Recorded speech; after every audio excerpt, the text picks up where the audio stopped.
This channel does not promote any violent, harmful, or illegal activities. All content provided by this channel is meant for an educational purpose only. এই মুহূর্তে breaking news, Great Eastern Trading Company দিচ্ছে festive sale offer. Lucky draw কন্টেস্টে পেতে পারেন গাড়ি, two wheeler, LED TV, electric kettle, mixer grinder এবং আরো অনেক কিছু। 65% ডিসকাউন্টের সাথে 20% ক্যাশব্যাক। এছাড়াও একটা ইএমআই ফ্রি, আকর্ষণীয় এক্সচেঞ্জ অফার, 10 কোটিরও বেশি উপহার ও ক্যাশব্যাক। এই সুযোগ হাতছাড়া করবেন না। আজই আসুন আপনার নিকটবর্তী গ্রেট ইস্টার্ন ট্রেডিং শোরুমে। খুশির 100 দিন কাটুক গ্রেট ইস্টার্নের সাথে। পুজোর আগে গোঘাটের দুই চিত্র, একদিকে রামকৃষ্ণ সেতুর ভগ্নদশা, যান চলাচল প্রায় বন্ধ, আর অন্যদিকে পুজো কমিটিগুলোকে সরকারি অনুদানের চেক বিলি থানাতে।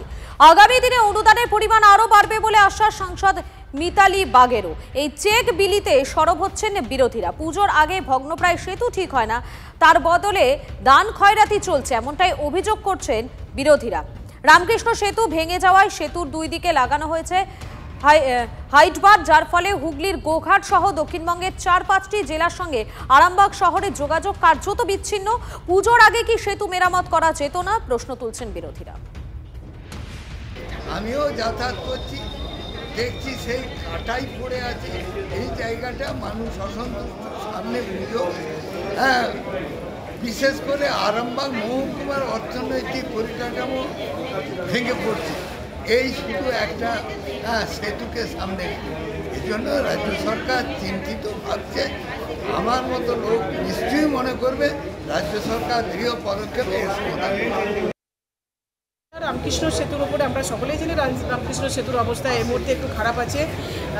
তার জন্য আমরা আবেদন রেখেছিলাম মন্ত্রী সাহেবকে। আমি ব্যক্তিগতভাবে ফোন করেছিলাম। পুজো মানে একটা মিলনের জায়গা, পুজো মানে মানুষের একটা কর্মসংস্থানও বটে। তো সবটাকে নষ্ট করতে যারা চেয়েছিলেন তারা কোনো মতেই কিন্তু মমতা বন্দ্যোপাধ্যায়কে দমাতে পারেননি, আর আগামী দিনেও পারবেন না। সব প্রচেষ্টা তাদের বিফলে গেছে, আগামী দিনের প্রচেষ্টাও বিফলে যাবে, এইটুকু আমরা বলতে পারি। তো মমতা বন্দ্যোপাধ্যায় মানে নতুন আলো, নতুন দিশা, নতুন কিছু করে দেখান। তো উনি এবারও নতুন কিছু করে দেখিয়েছেন, একটা চমক দেখেছেন। আর নিশ্চয়ই আগামী দিনে আবার দিদির কাছ থেকে আমরা কিছু আরও চমক দেখবো, আরও কিছু নতুন কিছু পাবো, এবং ওনাকে আমরা এখান থেকে অনেক অনেক ধন্যবাদ জানাই। রামকৃষ্ণ সেতু তো একদিনে খারাপ হয়ে ভেঙে পড়ে যায়নি, তাহলে দীর্ঘদিনই তার স্বাস্থ্য খারাপ হয়েছে। এই দ্বারকেশ্বর নদীর উপর সেতুটা বাদ কেন? এটা সরকারের পরিকল্পনা। সরকার পরিকল্পনা করে শুধু আমাদের আরামবাগ সাব ডিভিশন নয়, আমাদের দক্ষিণবঙ্গের দুটো গুরুত্বপূর্ণ জেলা পুরুলিয়া এবং বাঁকুড়া এইটার উপর নির্ভরশীল, সেটাকেও খতম করে দিয়েছে। সব চুরি করে হয়েছে।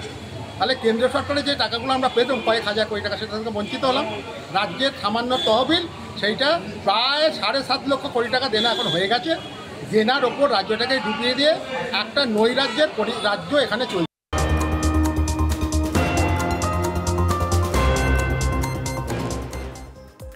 ফের দিল্লির একাধিক স্কুলে বোমা হামলার হুমকি phone. DPS Dwarka, Krishna model public school এবং সর্বোদয় বিদ্যালয়ে হুমকি ফোন। সুমন মহাপাত্র রয়েছেন আমাদের সঙ্গে। সুমন, এই মুহূর্তে কি আপডেট রয়েছে? দেখো, পুলিশ এবং বম্ব স্কোয়াড সেখানে গিয়ে পৌঁছেছে এবং প্রিকশনারি স্টেপ হিসেবে স্কুল বাড়িটাকে ফাঁকা করে ফেলা হয়েছে।